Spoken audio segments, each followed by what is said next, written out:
चलिए यहाँ ध्यान दीजिए। आज से आप लोग को सिलेबस सब आप लोग को हम स्टार्ट कर दे रहे हैं, ठीक है। जो भी आप लोग को बेसिक जो क्लास था ये सब कुछ दिन आपको चला हुआ था। अब सिलेबस आज से आप लोग को शुरू कर दे रहे हैं ताकि आप लोग का सिलेबस का अब आप लोग को पूरा देखिए। सिलेबस में क्या होता है कि केमिस्ट्री में आपको 3 गो ब्रांच आता है। ऑर्गेनिक, क्या चीज, फिजिकल। तो पूरा हम ऐसे लिखवा दे रहे ऐसे। तो सिलेबस कल शाम को क्या हुआ था कि इतना बारिश आपको हुआ था, जेरोक्स होने के लिए दे दिए, लगभग आइए जाएगा, कहीं दुकान खोल। पहले आपको शाम को भेजे थे जेरोक्स करने के लिए, लेकिन दुकान थोड़ा सा लाइन ही नहीं था तो जेरोक्स कैसे करेगा, ठीक है। बोले रात तक अगर कल किसी तरह 8 बजे तक दे दीजिएगा तो लास्ट लास्ट आप लोग को हम दे देंगे। तो आज से आप लोग को पूरा आप लोग को सिलेबस सब शुरू कर दे रहे हैं। कौन सा बुक आपको पढ़ना है, कौन सा बुक आपको लेना है, वो सारा बात आप लोग को हम बता देंगे। तो देखिए ध्यान से, जो भी आप लोग को सिलेबस है वो पूरा आप लोग को जीरो लेवल से सब आप लोग को पढ़ना है, एकदम स्टैंडर्ड लेवल तक। आईएससी का मतलब ये होता है कि यदि आप मैथ से पढ़ रहे हैं तो इंजीनियरिंग का तैयारी कीजिए। बायो से यदि आप पढ़ रहे हैं तो मेडिकल का पूरा आप लोग सब सिलेबस पढ़िए। तो देखिए, इंजीनियरिंग और मेडिकल का सिलेबस कोई दूसरा नहीं है। जो आईएससी का सिलेबस है सेम वही सिलेबस इंजीनियरिंग और मेडिकल का है, वही चैप्टर दिया हुआ है।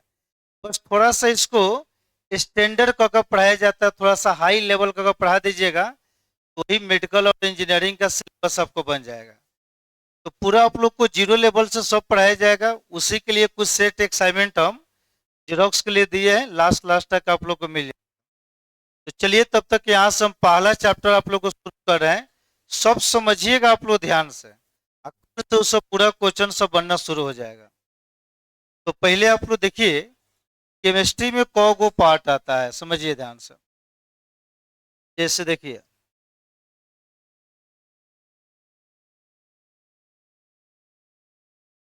देखिए जैसे जो भी आप लोग को केमिस्ट्री का सिलेबस है,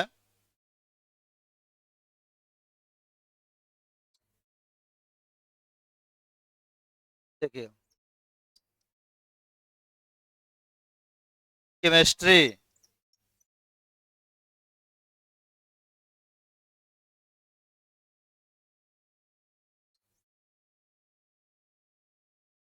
रसायन,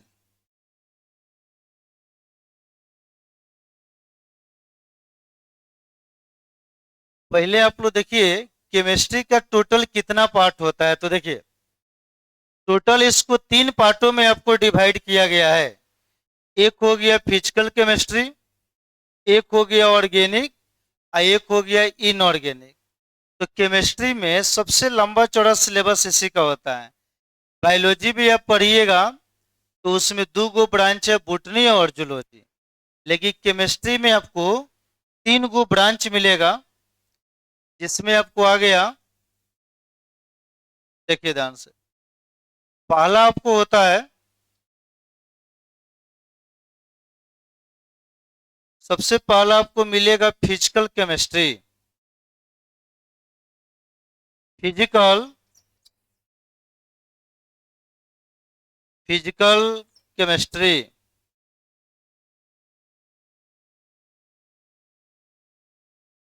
देखिए ध्यान से, सबसे पहला आपको इसमें पढ़ना है फिजिकल केमिस्ट्री के बारे में। हिंदी में इसको कहा जाता है भौतिक रसायन। तो सबसे पहला आप लोग को केमिस्ट्री में जो पढ़ना है, कौन सा केमिस्ट्री? फिजिकल केमिस्ट्री, भौतिक रसायन। अब देखिए ध्यान से,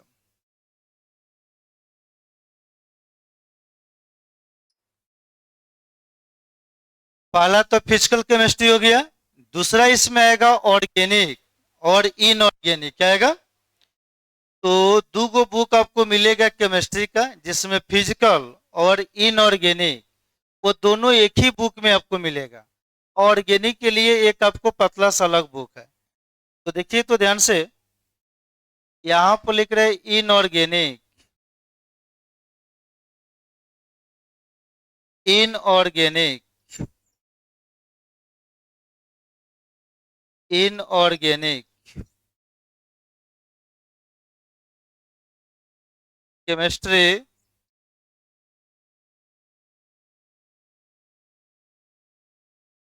अकार्बनिक रसायन, अकार्बनिक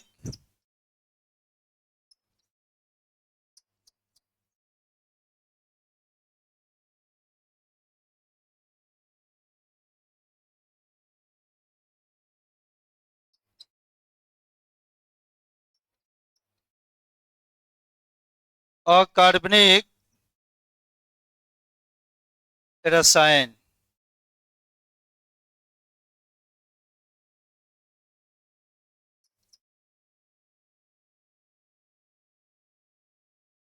चलिए ध्यान से देखिएगा।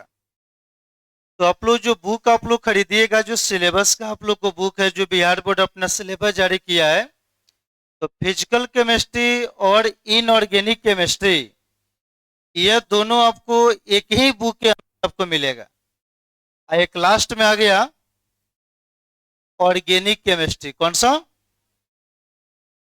ये हो गया कार्बनिक रसायन। ऑर्गेनिक केमिस्ट्री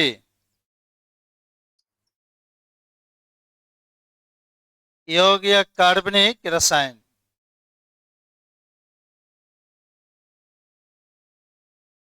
देखिए, ये हो गया कार्बनिक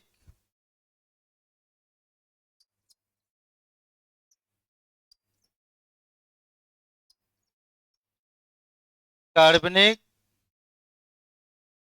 रसायन। अब ये तीनों के बारे में थोड़ा सा समझिए बढ़िया से। देखिए,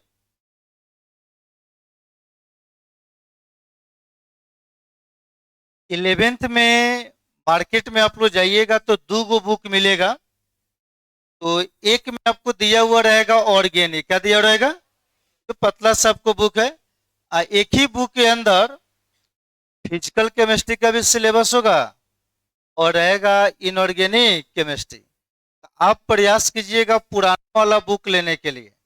पुराने वाले बुक में चैप्टर का संख्या ज्यादा है, उसमें 14 गो चैप्टर पढ़ना है, कहोगो। लेकिन जो नया वाला बुक आपको मिल रहा है, मात्र उसमें 8 गो या 9 गो चैप्टर आपको दिया हुआ है। तो जो चैप्टर पुराने वाले बुक में है, उससे कुछ आपको चैप्टर आपको इलिमिनेट कर दिया, मतलब उसको हटा दिया गया है। तो कहने का मतलब यह है, जैसे आप लोग नीट और जेई का सिलेबस पढ़िएगा, तो उसमें 14 चैप्टर से पूरा आपको क्वेश्चन आता है।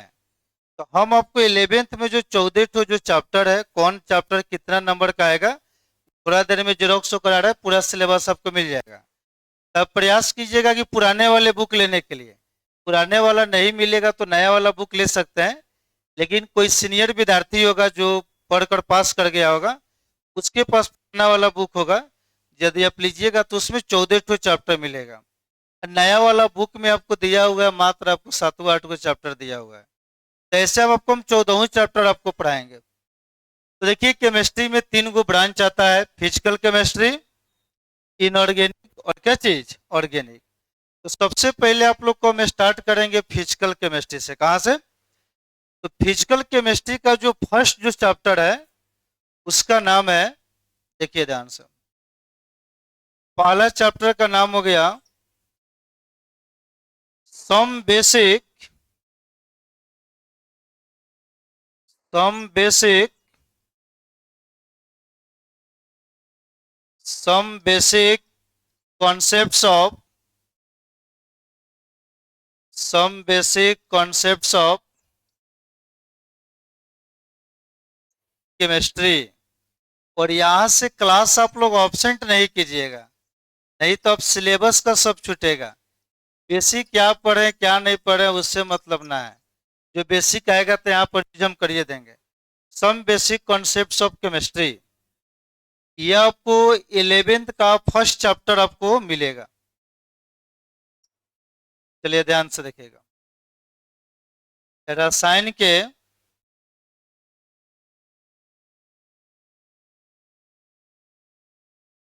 रसायन के कुछ मूलभूत अवधारणाएं,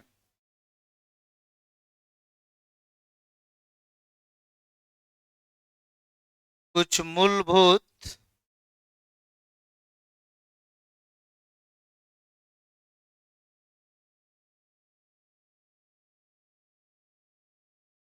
अवधारणाएं।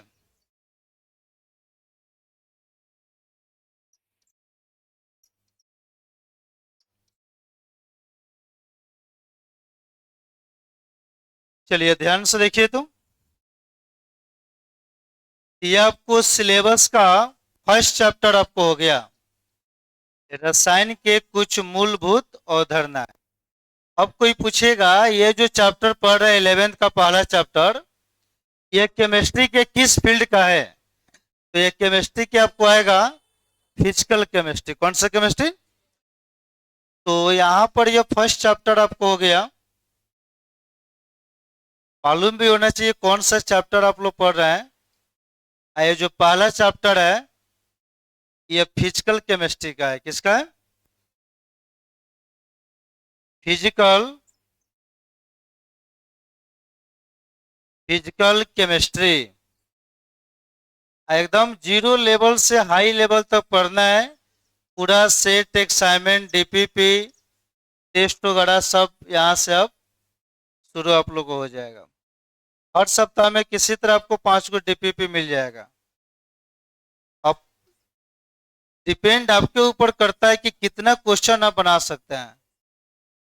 भौतिक रसायन,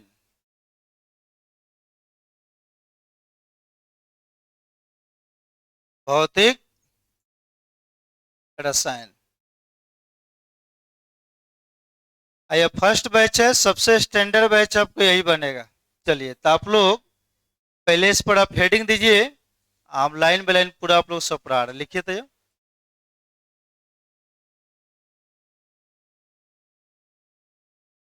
और 2 दिन के बाद कल नहीं परसों से एक और नया बैच आपको खुलेगा मॉर्निंग में 6 से 7। कितना बजे से? क्योंकि सिलेबस से स्टार्ट कर दिए, कुछ और विद्यार्थी आ जाएंगे, बैच आपको फुल हो जाएगा। ठीक है, थोड़ा बहुत और विद्यार्थी आ जाएंगे तो हो जाएंगे। कितना विद्यार्थी अभी अब्सेंट है? यह बैच आपको कंप्लीट हो गया। एक आपको और बैच चल रहा है शाम को 3 से 4। परसों से एक और नया बैच खुलेगा मॉर्निंग में 6 से 7। तो आप फर्स्ट बैच है, आपको कोई दिक्कत नहीं होगा। छूटेगा तो आपके पास बहुत सारा ऑप्शन है, किसी बैच में बैकअप जाकर कर सकते हैं। ऐसे डेली वीडियो सब रिकॉर्ड आपको हो रहा है। सेम जिस तरह ये पढ़ा है सेम यही सिलेबस यहाँ पर सब मिलेगा।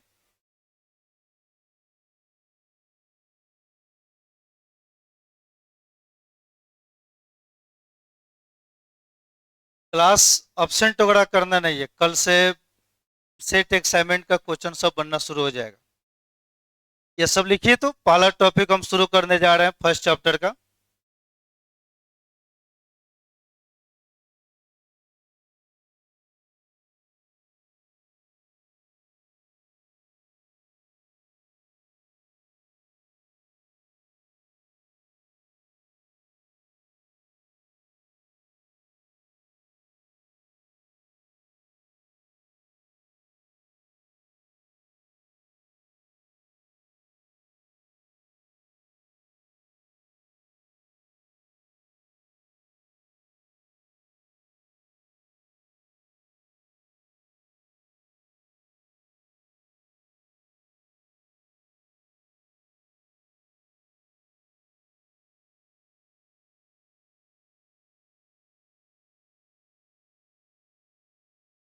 तो केमिस्ट्री में आपको 3 गो ब्रांच आपको आ गया, physical chemistry, organic chemistry, inorganic chemistry.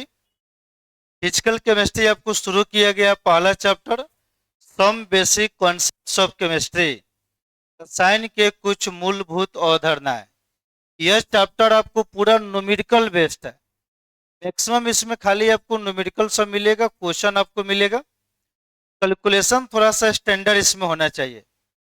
पूरा इस चैप्टर में न्यूमेरिकल है, थ्योरी कम है और न्यूमेरिकल आपको ज्यादा है। लेकिन जैसे सेकेंड चैप्टर शुरू करेंगे उसमें थ्योरी ज्यादा है, न्यूमेरिकल्स का मिलेगा कम। तो कोई चैप्टर थ्योरी बेस्ड होता है तो कोई चैप्टर जो आता है आपको न्यूमेरिकल बेस्ड होता है। तो यह चैप्टर खासकर न्यूमेरिकल बेस्ड है।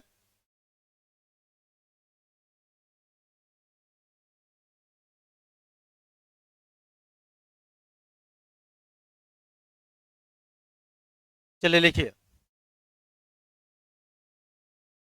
जो कल हम मोल के बारे में पढ़ाए थे, इसका पहला टॉपिक है मोल कॉन्सेप्ट। आप मार्केट से 2 बुक ले लीजिएगा। 11th का बोलिएगा पार्ट 1 दे दीजिए, पार्ट 2 बादों में लीजिएगा तो काम चलेगा। पार्ट 1 बुक आप जरूर अभी ले लीजिएगा। जहाँ तक मेडिकल का जो बुक है, इंजीनियरिंग का बुक है, तो मेडिकल के लिए आप इंजीनियरिंग के लिए बालाजी प्रकाशन का सिंप्लीफाइड, और मेडिकल के लिए दिनेश या प्रदीप या ओपी टंडन किसी में से एक बुक को आपको ले लेना है। अब बाकी सेट असाइनमेंट डीपीपी वो सारा हम देंगे आप लोग को, जिसमें मेडिकल इंजीनियरिंग का सारा क्वेश्चन सब रहेगा।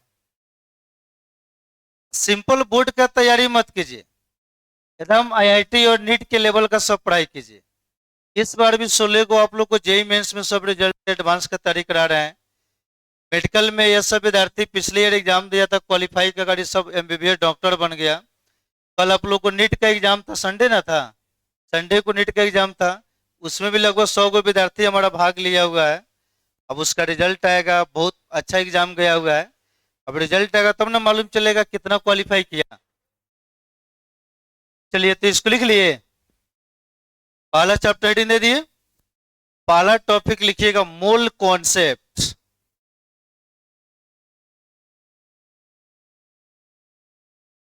होना क्या?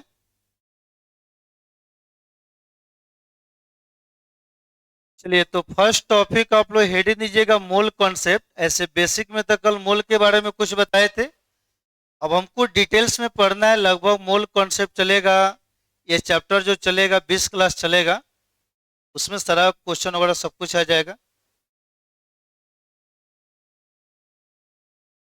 चलिए तो देखिए तो ध्यान से,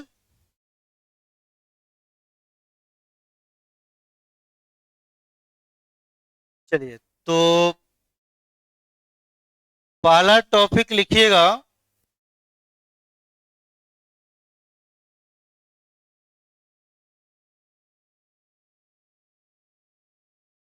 मोल कॉन्सेप्ट।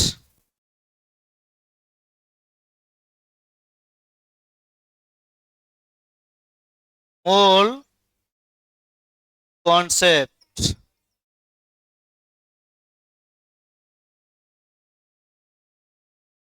तो मोल कॉन्सेप्ट का मतलब कि some basic concepts of chemistry, इसका पहला टॉपिक क्या है? Mole concept. चलिए हिंदी में लिखिएगा मोल संकल्पना।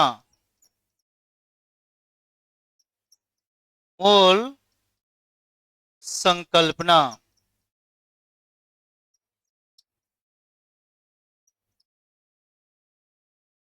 चलिए एक एक वर्ड एकदम बढ़िया से देखिएगा, ताकि जितना वर्ड को बढ़िया से आप समझ पाइएगा, उतना बढ़िया बढ़िया क्वेश्चन आपसे सोल्व होगा।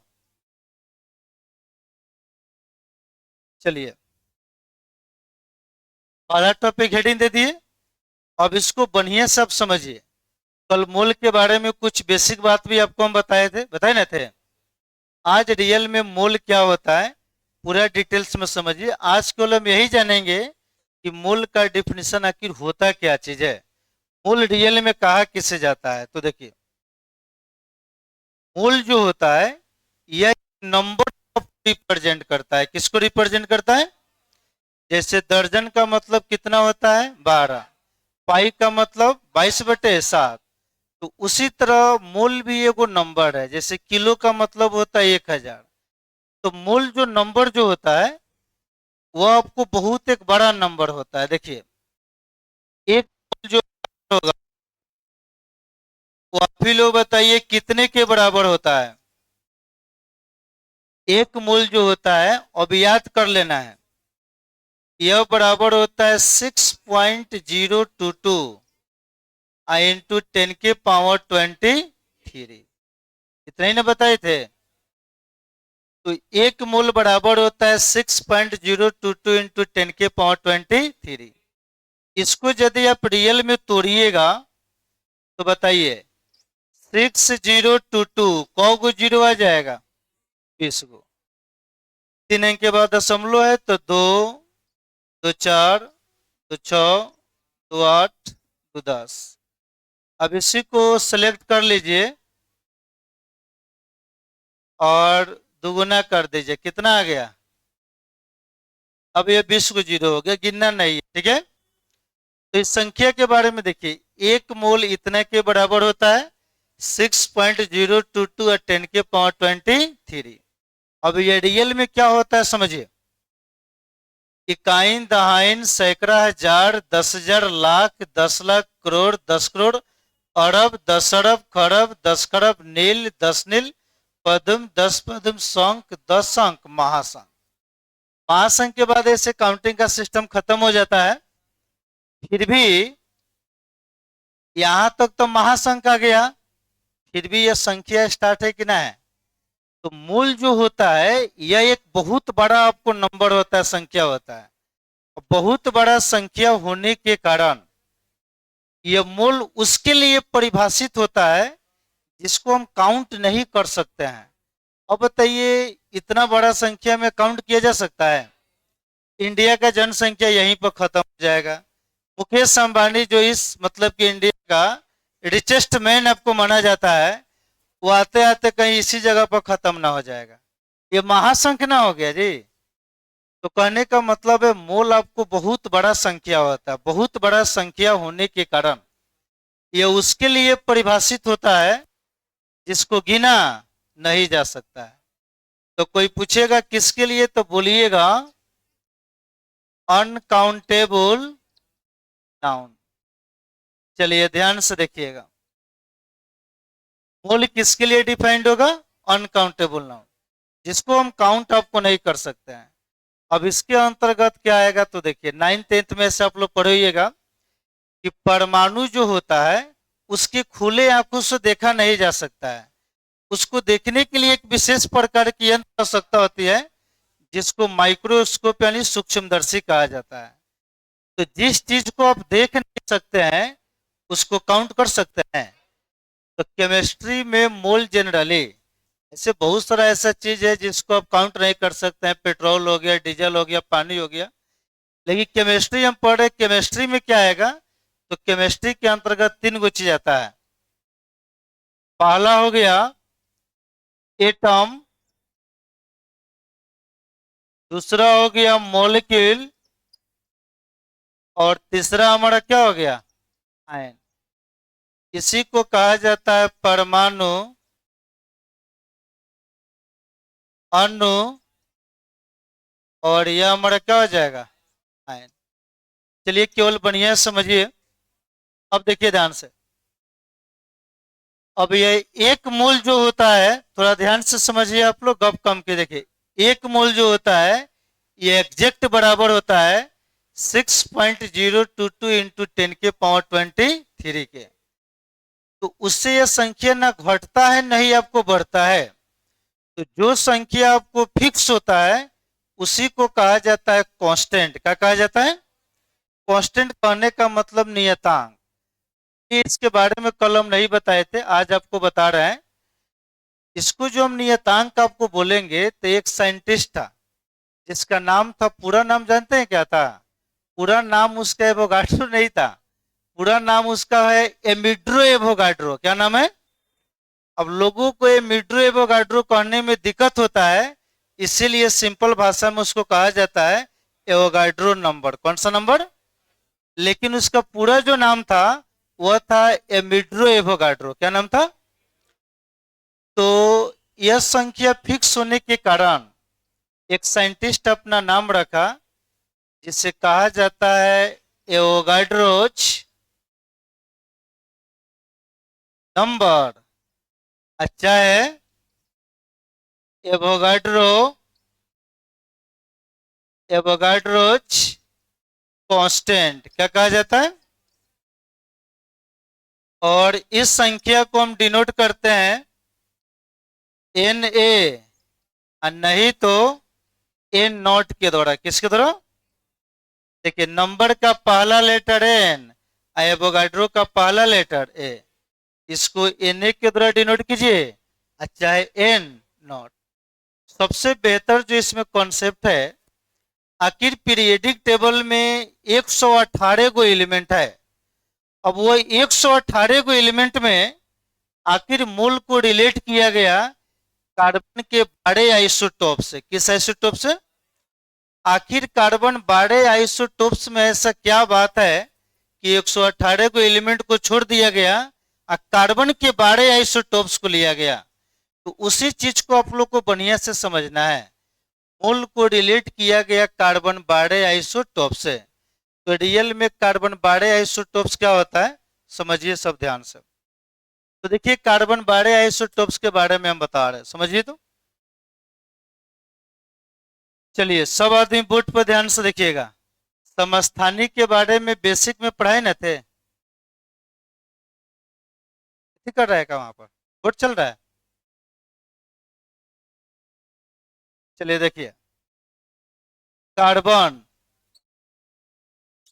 चलिए अब सब आदमी ध्यान से देखिए। तो बताए थे समस्थानिक वह होता है जिसका परमाणु संख्या सेम होता है और द्रव्यमान संख्या क्या होता है, अलग अलग।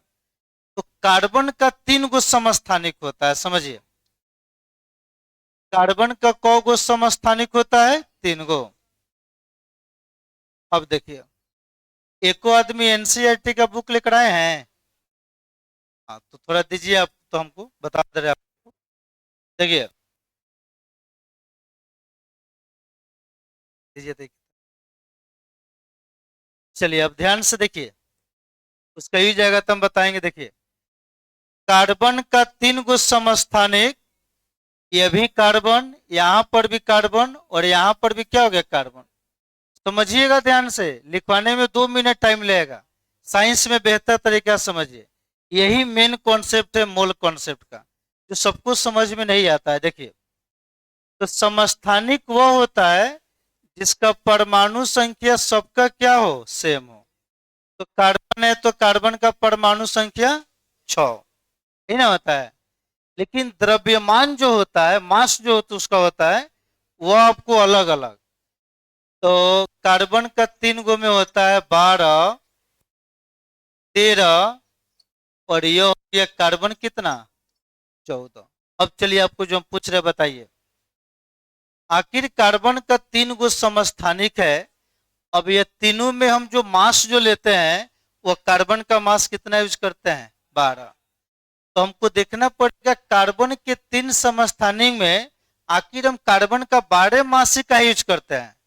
13 भी तो होता है, 14 भी तो होता है। तो सबसे पहले हम देखेंगे कि सबसे इसमें स्टेबल जो होता है, स्टेबल कहने का मतलब अस्थाई, स्टेबल आइसोटोप्स कौन सा है, सबसे ज्यादा इसमें स्टेबल कौन सा है। तो उसका एगो पहचान करने का नियम होता है। देखिए पीरियडिक टेबल में 118 को एलिमेंट है, जिस भी किसी एलिमेंट का n बाई पी रेशियो, कौन सा ratio, n by P ratio, देखिएगा हमेशा। जिस एलिमेंट का n बाई पी रेशियो 1 के बराबर होता है, कितने के बराबर, तो किसी भी एलिमेंट का n बाई पी रेशियो 1 के बराबर होगा, वह एलिमेंट होता है स्टेबल। क्या होता है, जिसको हिंदी में क्या बोलते हैं, अस्थाई। तो चलिए ध्यान से देखिए। तो कौन सा रेशियो के बारे में कह रहे हैं, एन बाई पी रेशियो। अब समझिए एन बाई पी रेशियो क्या होता है। एन का मतलब न्यूट्रॉन और पी का मतलब प्रोटॉन। तो अब हम इसमें क्या करेंगे, तीनों में एन बाई पी रेशियो निकालेंगे। जिसमें मान 1 के बराबर आ गया वो सबसे स्टेबल होगा। और जैसे जैसे एन बाई पी रेशियो का मान 1 से ज्यादा आपको बढ़ते जाता है, वह एलिमेंट का स्टेबिलिटी आपको घटते जाता है, वो अनस्टेबल हो जाता है, अस्थायी हो जाता है।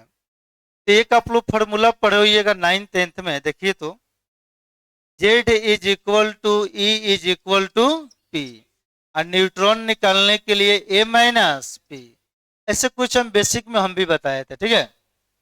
बेसिक छूटा हुआ है, कोई दिक्कत नहीं है। कल नहीं परसों से एक नया बैच शुरू करना है, सुबह में कितना बजे से, 6 से 7। तो दोनों में आकर पढ़ लीजिएगा, खत्म हो जाएगा तो उसको छोड़ दीजिएगा, ठीक है। तो चलिए देखिए, तो आप लोग को हम बता दें जानकारी के लिए कि ये ऊपर वाला जो होता है ए होता है, जिसको मास बोलते हैं, और नीचे वाला जो होता है जेड मतलब परमाणु संख्या। कौन संख्या, अब आप लोग बताइए कार्बन का परमाणु संख्या कितना है, 6। तो 6 परमाणु संख्या है तो इलेक्ट्रॉन भी कितना हो जाएगा 6। देखो 100 प्रोटॉन भी कितना हो जाएगा 6। न्यूट्रॉन निकालेंगे तो A-P। कार्बन का मास कितना है 12। तो 12 में से 6 गया कितना बचा 6। तो यहां से हम देखें कि न्यूट्रॉन का संख्या 6 आया, प्रोटॉन का भी संख्या कितना 6। तो जैसे हम N/P रेशियो निकालेंगे न्यूट्रॉन और प्रोटॉन का अनुपात, तो न्यूट्रॉन भी इसमें कितना है 6 और प्रोटॉन भी कितना है 6। कटेगा तो कितना आ जाएगा। तो कार्बन 12 में जो होता है N/P रेशियो, न्यूट्रॉन और प्रोटॉन का रेशियो कितने के बराबर आ रहा है 1 के। मतलब ये सबसे ज्यादा आपको स्टेबल है, अस्थाई है। कहिएगा सर इसमें काहे नहीं, मतलब किसमें निकाल कर बताइए। तो जेड का मान यहां पर भी कितना है, तो इलेक्ट्रॉन कितना, प्रोटॉन भी कितना 6। ये तीनों बराबर होता है जेड ई और क्या चीज पी। अब हम न्यूट्रॉन निकालेंगे तो आप ही लोग बताइए A-P। अब इसका मास कितना होता है 13। तो 13 - 6 = कितना, N/P का मान निकालेंगे तो 7/6 1 से 12 आएगा कि ना आएगा। इसमें N/P का मान निकालेंगे तो इसमें से घटा ना लीजिए, 14 में से 6 गया, प्रोटॉन 6 रहेगा, ई और 1 से 12 आएगा। तो देखिए जिस एलिमेंट का N/P रेशियो 1 से 12 होता है वह एलिमेंट हमारा क्या होता है अनस्टेबल। तो सबसे पहले हम जाने कि कार्बन के 3 गो समस्थानिक में सबसे ज्यादा स्टेबल जो समस्थानिक होता है कितना होता है कार्बन 12। कोई पूछेगा काहे स्टेबल होता है, तो कहिएगा इसमें न्यूट्रॉन और प्रोटॉन का अनुपात कितने के बराबर है 1 के। और जिसका N/P रेशियो 1 के बराबर होता है वह समस्थानिक सबसे ज्यादा हमारा क्या होता है स्टेबल। पहला तो इस बात हम समझे।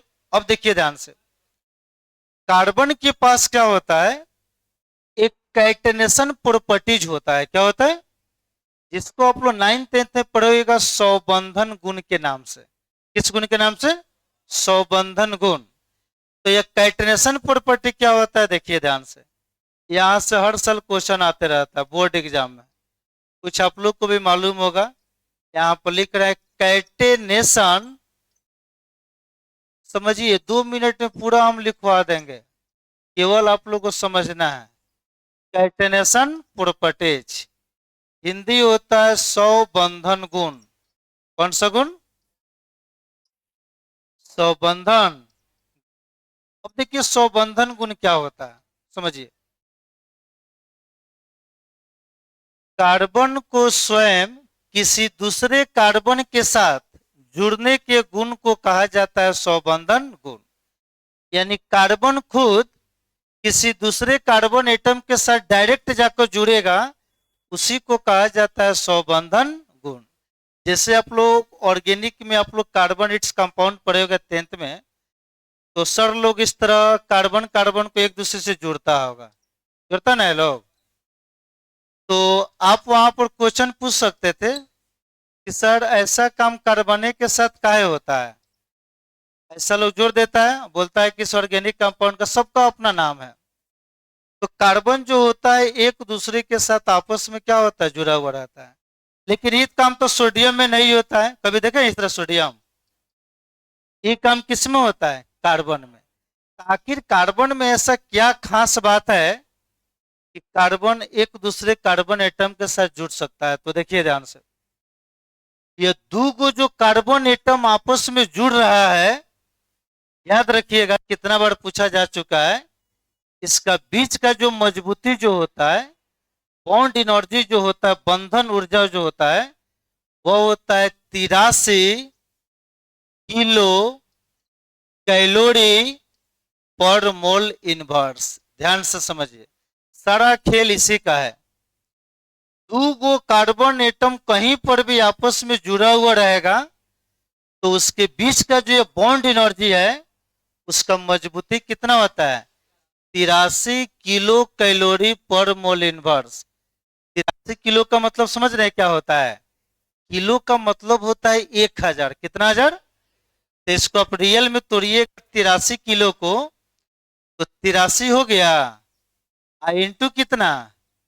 1000 कैलोरी अब मोल इनवर्स, यानी रियल में देखिएगा तो 83,000 कैलोरी है। कितना है?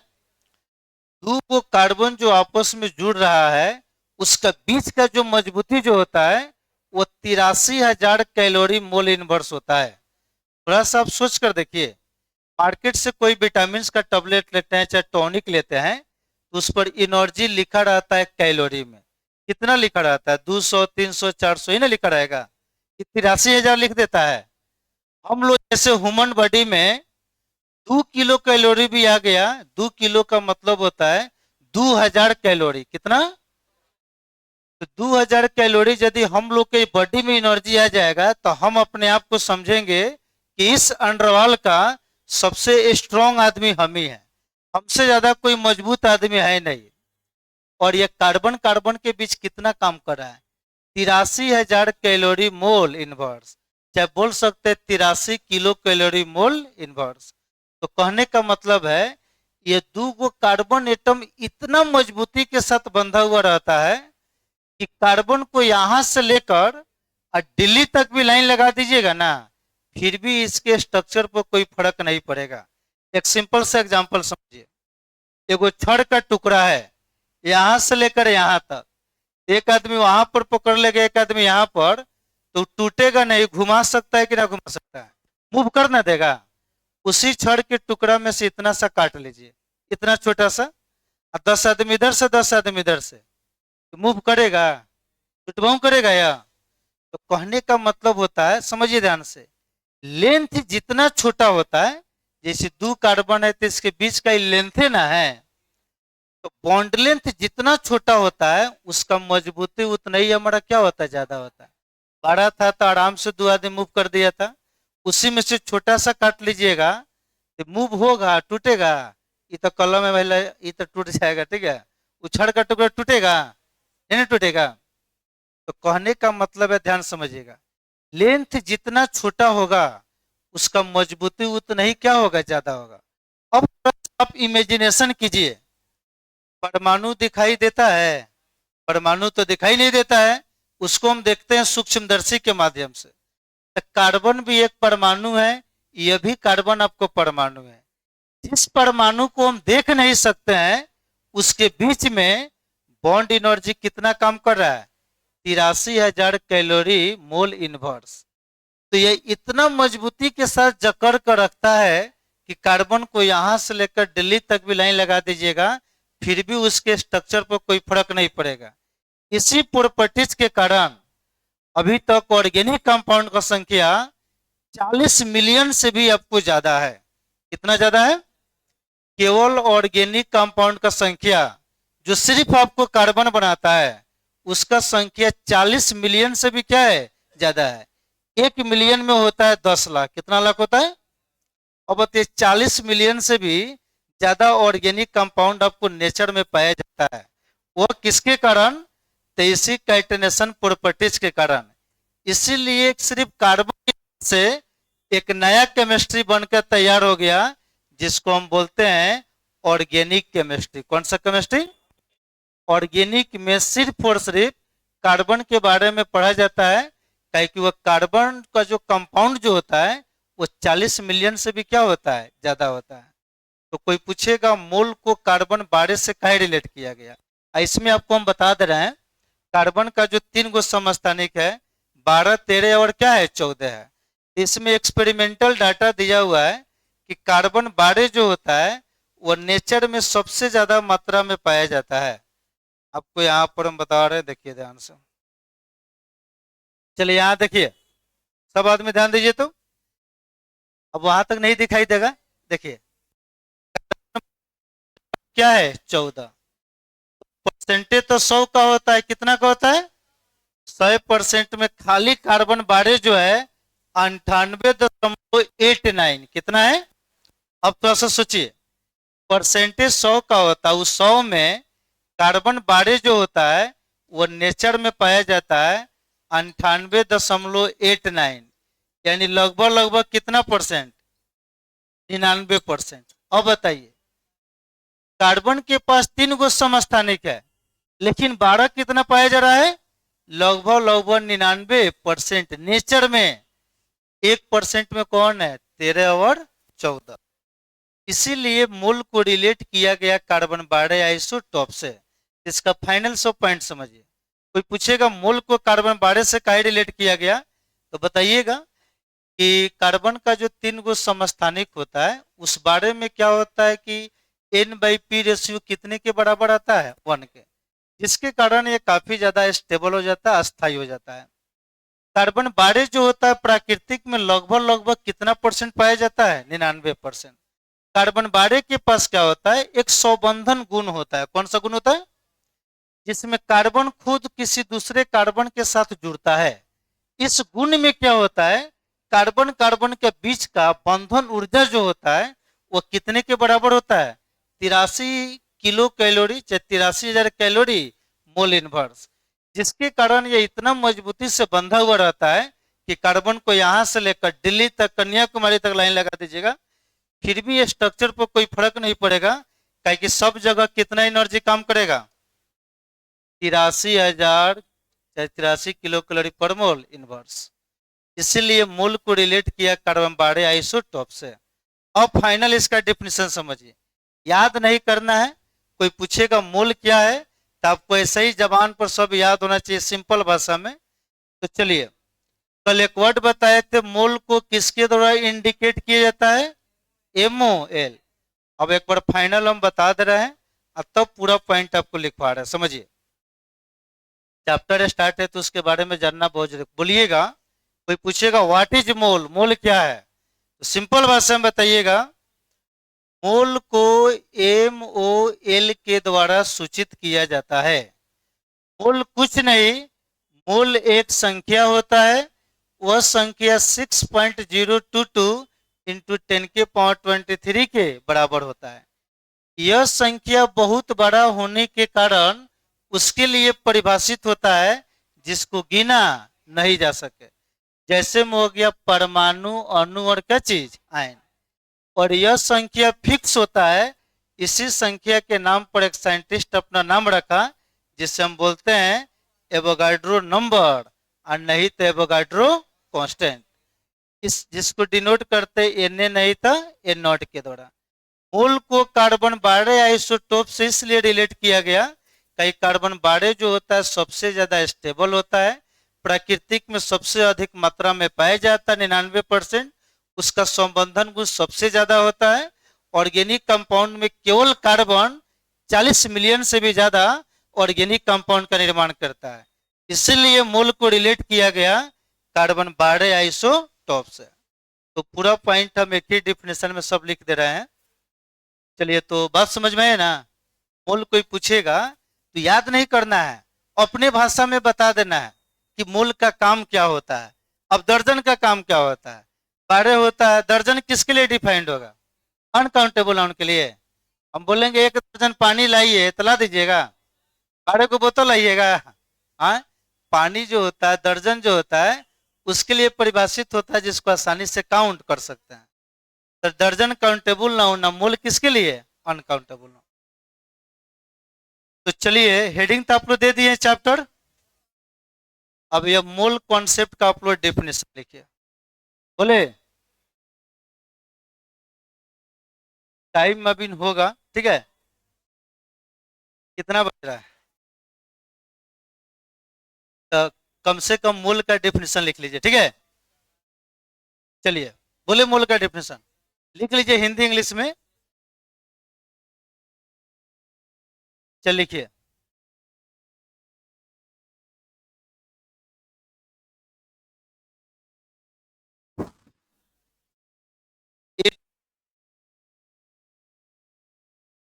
Represented by, represented by MOL, क्या चीज, छोटा m छोटा ओ और छोटा एल। जितना हम बोर्ड पर लिख के छोड़ देते हैं ना, वहाँ कितना मास्टर उतना पढ़ाता होगा। ठीक है, चलिए लिखिएगा। मोल इज ए, अब डेफिनेशन नीचे लिखिए, सब हिंदी एक बार बोल देंगे। Mole is a, mole is a basically, देखिए 1 घंटा जो टाइम जो होता है ना, थोड़ा बहुत कम टाइम पड़ जाता है। ठीक है, mole is a basically A number, mole is a basically A number, it is, it is defined as, it is defined as subatomic particle, it is defined as subatomic particle। Subatomic particle जानते हैं क्या होता है? Bracket में लिख दे रहे हैं, atom जो दिखाई नहीं दे, atom, molecule, ion, atom molecule ion,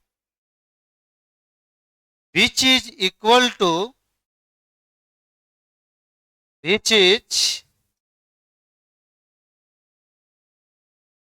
which is, which is equal to, which is equal to number of atoms, number of atoms present in, present in बारेग्राम, present in बारेग्राम और 0.012 kilogram of carbon 12 isotopes,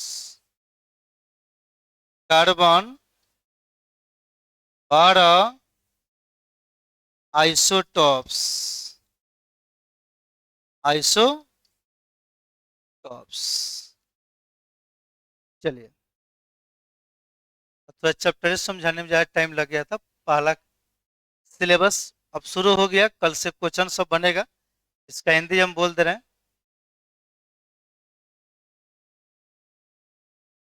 absent नहीं कीजिएगा। 2-3 दिन में और विद्यार्थी लोग यदि इस बैच में ऐड हो सकते हैं तो कोई दिक्कत ना होगा, अभी स्टार्टिंग है। चलिए हिंदी बोल दे, लिखिए लिखिए। आज माइल हमारा स्विच ऑफ हो गया था तो चार्जर ड्रे पर छूट गया, कितना टाइम और हमको मालूम नहीं चल रहा। चलिए 5 मिनट लेट से स्टार्ट होता है, ठीक है। हिंदी बोले, सब लिखे हैं कि ना? लिखिए लिखिए, कितना लोग पिछवा जाता है। 5 मिनट कहीं पर भी लेट से क्लास स्टार्ट होते रहता है। इसमें कितना आदमी बायो से पढ़ते हैं तो हाथ उठाइए तो। जनसंख्या कम लग रहा है जी, बाकी सब इंजीनियर बनिएगा। हाँ, चलिए तो हिंदी में लिखिए तो बोले, लिखिए, लिखिएगा। मूल एक आधारित संख्या होता है, हिंदी में लिखिए। मूल एक आधारित संख्या होता है, मूल एक आधारित संख्या होता है, मूल एक आधारित संख्या होता है, मूल एक आधारित संख्या होता है। यह संख्या, यह संख्या, यह संख्या अति सूक्ष्म कण, यह संख्या अति सूक्ष्म कण यह संख्या अति सूक्ष्म कण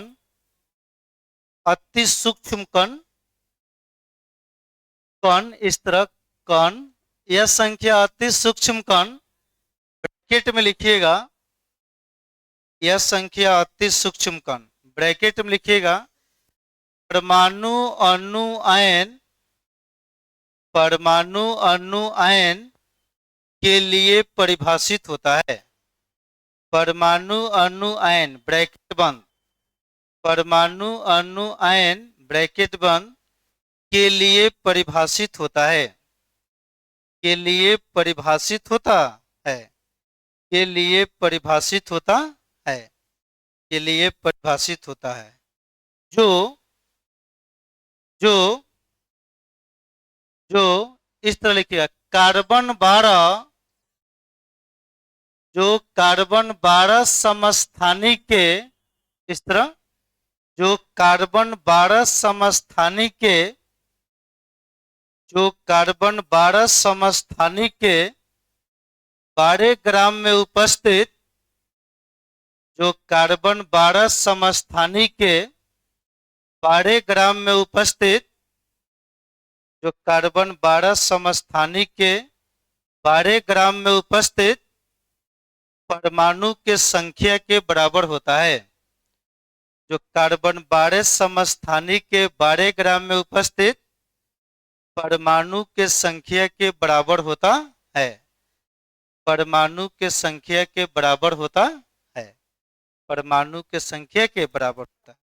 चलिए, बहुत विद्यार्थी फी के लिए पूछ रहे थे, टाइम नहीं है, कल फी स्ट्रक्चर पूरा हम बता देंगे, ठीक है। क्लास एब्सेंट नहीं कीजिएगा, वो जेरोक्स में कल मॉर्निंग में आपको मिल जाएगा, हाँ भेज देंगे पूरा हम।